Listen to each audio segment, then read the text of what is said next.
But our final piece is from our Stage 3 group, who have been individually writing their own monologues with their own personal stories and memories.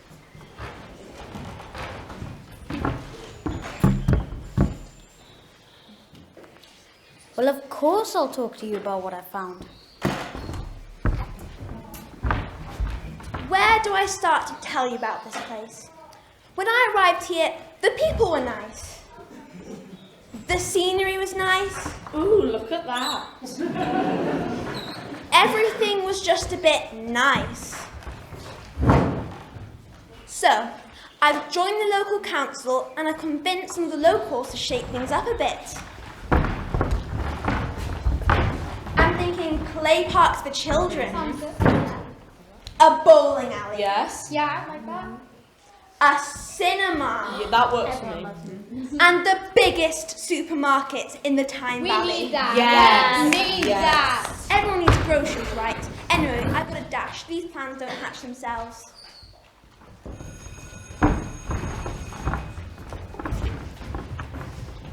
I remember the time I was teaching maths to year 7C. They've got a reputation of being, how can I put it, excitable. I just sent them off on task when two particular children started fiddling with a rubber.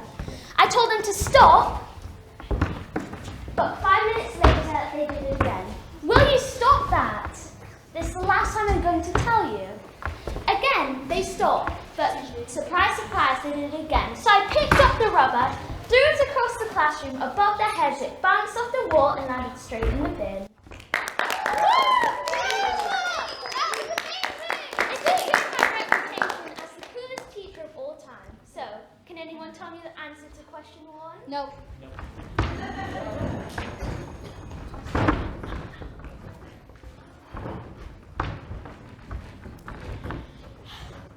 I hate school.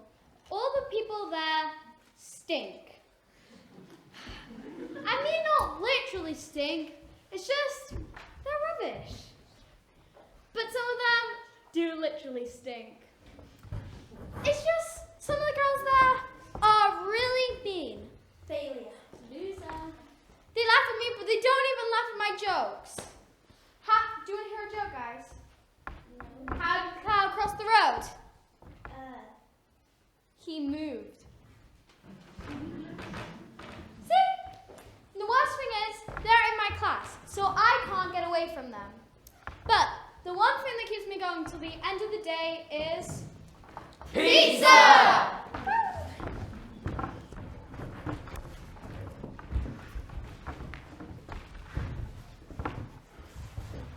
I remember the day my friend Tim fell out of a tree. It was the big tree in the schoolyard right by the main gate. I don't know how high it is, but it's got to be a couple of stories. Don't worry, he did not make it that high. Tim tried to tell us he could climb the tree, but none of us believed him. There's barely any branches high up. There was no way he could do it. He was overhyping his skills. Anyway, we dared him to do it because we didn't believe him, so it was kind of our fault. It was lunch break at the time.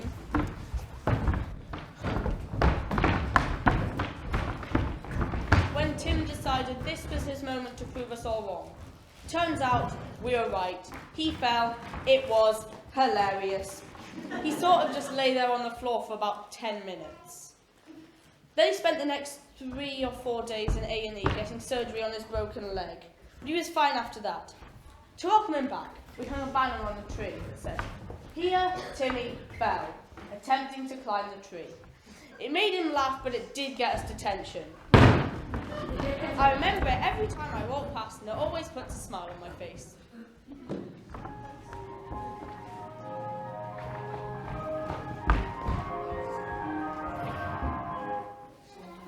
I remember one day, it must have been 5 or 6 years ago now. I was just setting up my ice cream van on this small village on the other side of the river. Not much there to do or see. I wasn't expecting so much business. Then suddenly, a huge queue of people surged from the van, a large queue of eager children and deeply unimpressed parents forming right before my eyes. The two kids had made it to the front of the queue with their dad, who looked like he'd rather be inside watching TV.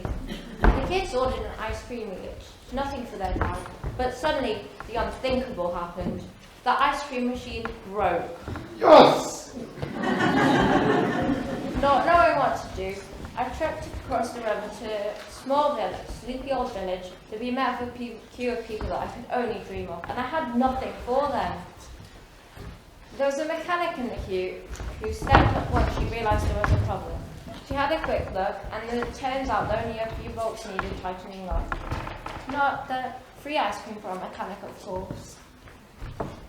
They're nice people around here, not mobile they're waiting, and a big cheer when we got it going. I almost ran out of ice cream. Almost.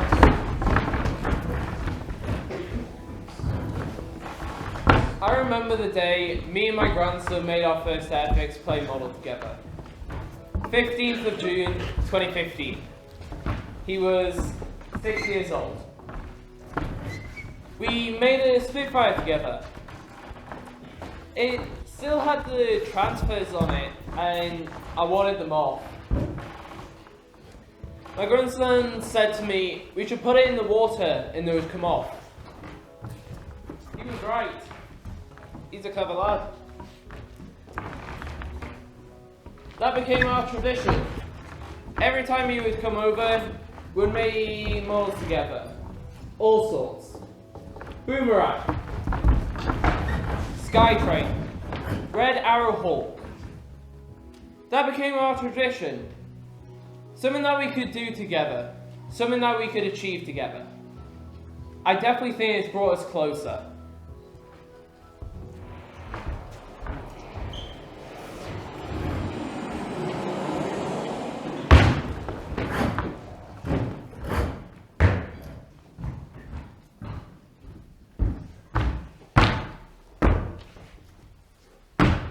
I just came for a short visit to see my grandma, Dean, and granddad.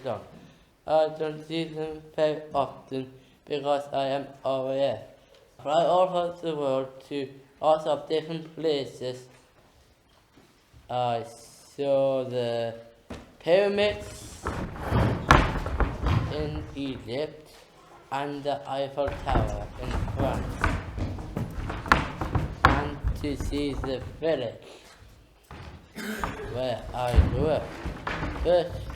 But only for a short time, I won't get back to my plane and fly around the world again.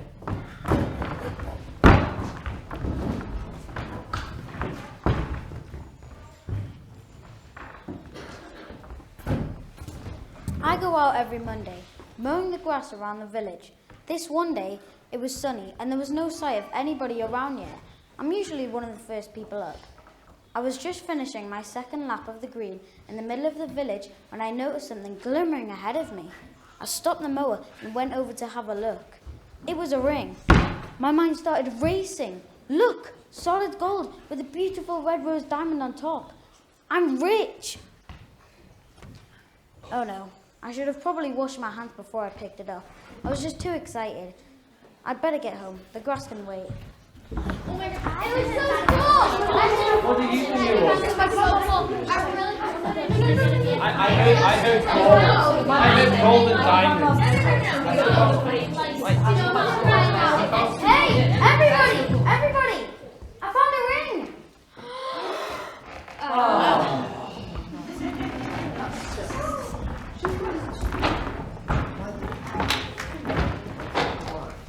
I like